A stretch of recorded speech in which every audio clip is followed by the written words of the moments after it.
नमस्ते बच्चों, मैं मनोज मेवाड़ा दीप दर्शन विद्या संकुल से।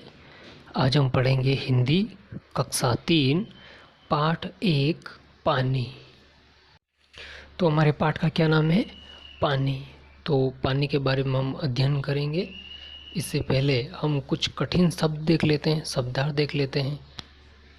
इस पाठ के कुछ शब्द हैं जिनके अर्थ यहाँ पर दिए गए हैं। तो देखिए, पहला शब्द है अजब। अजब का मतलब होता है अनोखा। ओके। अगला है भाप। भाप का मतलब होता है जल का वाष्पीय रूप, यानी कि जो जल है, जो पानी है, वो सूर्य के प्रकाश से जो वाष्प बनता है, तो जो वाष्प वाला जो रूप है उसे हम भाप कहते हैं। अगला है थल।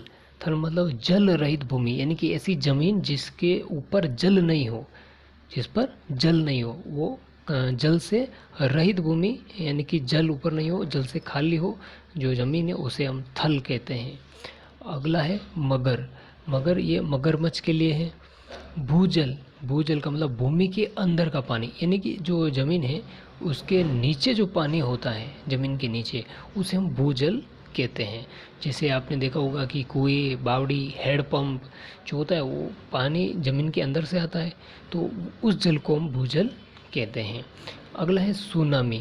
सुनामी सागरीय लहरों द्वारा उत्पन्न एक तूफान है, यानी कि सागर के अंदर लहरों द्वारा जो तूफान आता है उस तूफान को हम सुनामी कहते हैं। अब हम चलते हैं हमारे पाठ की ओर। हमारा पाठ है पानी। और पानी पाठ को पढ़ने से पहले हम इसके सारांश को पढ़ लेते हैं। इसका सार क्या है, इसका मूल क्या है। तो हम देखते हैं, जीवन के लिए पानी अति आवश्यक है। ये हम सबको पता है कि जो प्राणी है, वो प्राणियों के लिए, उनको जीने के लिए जो पानी है वो सबसे ज़्यादा महत्वपूर्ण है, क्योंकि पानी के बिना जीवन जो है वो संभव नहीं है। चाहे वो इंसान हो या कोई जीव जंतु हो या पेड़ पौधे हो, पानी जो है वो जीने के लिए सबसे महत्वपूर्ण है। पानी से भोजन तैयार किया जाता है, और हम जानते हैं कि जो हमारा भोजन बनता है वो भी पानी के बिना नहीं बन सकता है। अर्थात भोजन बनाने के लिए भी हमें पानी की आवश्यकता होती है। फसलों के सिंचाई के लिए भी पानी जरूरी, और जो फसलें हैं उनको बोने के लिए, उनकी सिंचाई के लिए भी पानी की ज़रूरत पड़ती है, अन्यथा वो फसल नहीं हो पाएगी। तो इसके लिए भी हमें पानी की आवश्यकता होती है। पानी से बिजली तैयार होती है, और आपने देखा है कि जो बिजली है, जो हमारी लाइट है, वो भी पानी से ही बनती है। तो अर्थात पानी नहीं हो तो ना हमारे लिए फसल होगी, और न ही हमारी लाइट होगी, और न ही हमारा जीवन संभव है। किंतु गंदे पानी से बीमारी फैलती है। लेकिन ये सब कुछ पानी से ही होती है, लेकिन जो गंदा पानी है उससे क्या होता है, बीमारियां फैल जाती हैं तथा बाढ़ से क्षति भी उठानी पड़ती है। लेकिन ये जो पानी है, यदि समुद्र से या नदी से जब बाढ़ जैसी स्थिति पैदा हो जाए तो इससे क्या होती है, हानि होती है। और यदि पानी गंदा है तो उससे क्या होती है, बीमारी फैल जाती है। तो कहने का मतलब इससे लाभ हैं, फ़ायदे हैं, तो हानियाँ भी हमें उठानी पड़ती हैं। हम लोगों को पानी की बचत करनी चाहिए। तो हमें क्या करना चाहिए, इस पाठ में हमें इस पाठ से हमें क्या सीख दी गई है कि पानी की हमें बचत करनी चाहिए, उसका दुरुपयोग नहीं करना चाहिए, उसका गलत उपयोग नहीं करना चाहिए, उसे पानी को बेकार नहीं करना चाहिए, वेस्ट नहीं करना चाहिए, हमें उसकी बचत करनी चाहिए। इसे निरर्थक न बाएं। इसको निरर्थक का मतलब जिसका अर्थ ना हो, यानी कि जो हमें ज़रूरत न हो फिर भी हम उसको बहा देते हैं, दुरुपयोग करते हैं, तो वो ऐसा हमें नहीं करना चाहिए। उसे निरर्थक नहीं माना चाहिए। यानी कि अगर हमें आवश्यकता है, यदि हमें ज़रूरत है तो ही उसका उपयोग करें, अन्यथा नहीं करना चाहिए। तभी तो कहा गया है जल ही जीवन है। देखिए, बहुत ही अच्छी उक्ति दी गई है यहाँ पर, जल ही जीवन है, क्योंकि जीवन जो है हमारा वो जल के बिना संभव नहीं है। यानी कि जो जल है वो क्या है, हमारी लाइफ है, हमारा जीवन है। अर्थात ये कहना सार्थक है कि जल ही जीवन है। और ये भी हम कह सकते हैं कि जल है तो कल है, अर्थात जल अगर है तो ही हम जीवित रह सकते हैं। अब हम चलते हैं हमारे पाठ की ओर। अब हमारे पाठ में क्या लिखा है, तो हम ये जो पानी है वो एक कविता के माध्यम से लिखा गया है। और ये कविता हमें क्या सीख देती है, हमें क्या सीखने को मिलता है इससे। तो अब हम चलते हैं हमारे पाठ की ओर। तो आओ सुनाऊं तुम्हें कहानी, आओ सुनाऊं तुम्हें कहानी, पानी की ये अजब कहानी। देखिए लेखक हमारा जो लिखा है पानी के बारे में वो क्या लिख रहा है कि आओ सुनाऊं तुम्हें कहानी। अब कहानी किसकी सुना रहे, पानी की। अब पानी की अजब, अजब का मतलब अनोखी, जो हम अंदर देख चुके हैं कि अजब का मतलब अनोखी।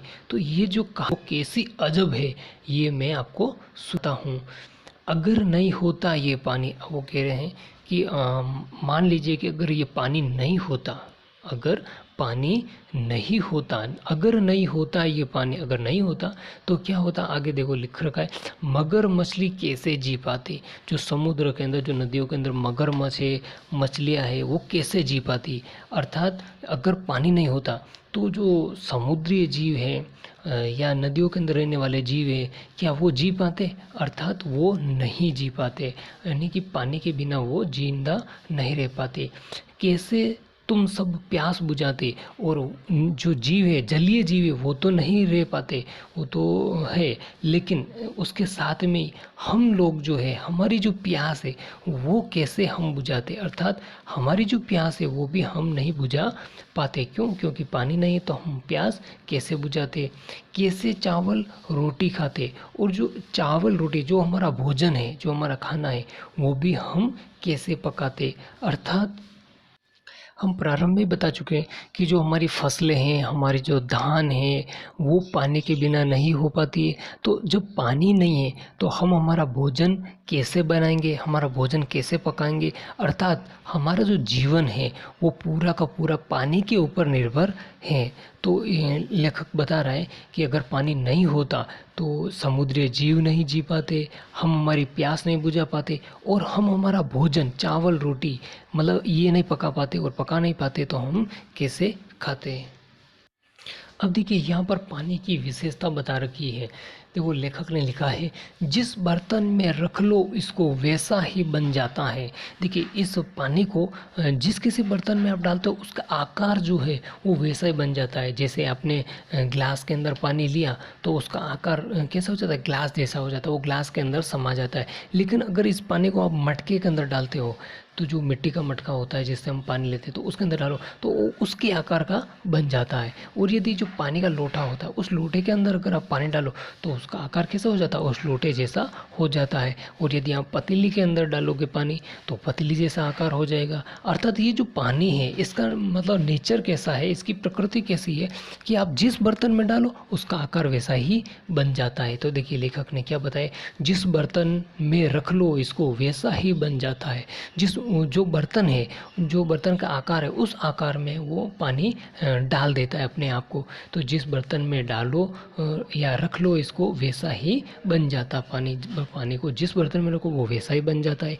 कभी भाप बन आसमान में बादल बन उड़ जाता है। और जब सूर्य की किरणें चमकती हैं और उसके प्रकाश में जो पानी है, जो नदियों, समुद्र, तालाब, उसमें क्या है, वो पानी वाष्प बनता है, और वाष्प बन करके कहाँ जाता है, ऊपर आसमान में जाता है, और आसमान में जाकर के फिर क्या बन जाता है, बादल बन जाता है।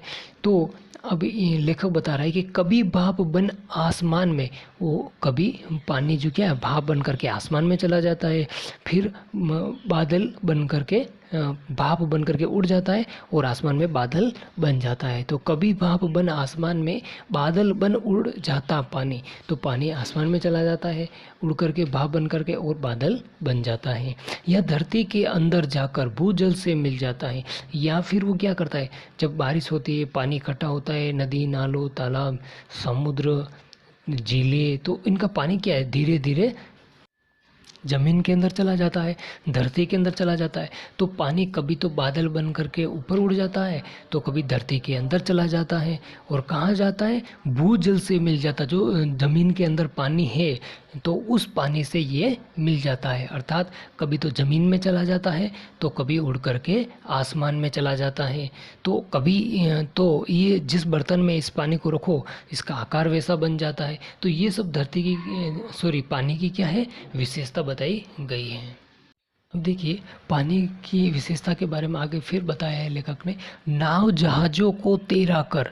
देखिए, समुद्र के अंदर, नदियों के अंदर आपने देखा होगा कि बड़े बड़े जहाज़ तैरते हैं, नावें तैरती है।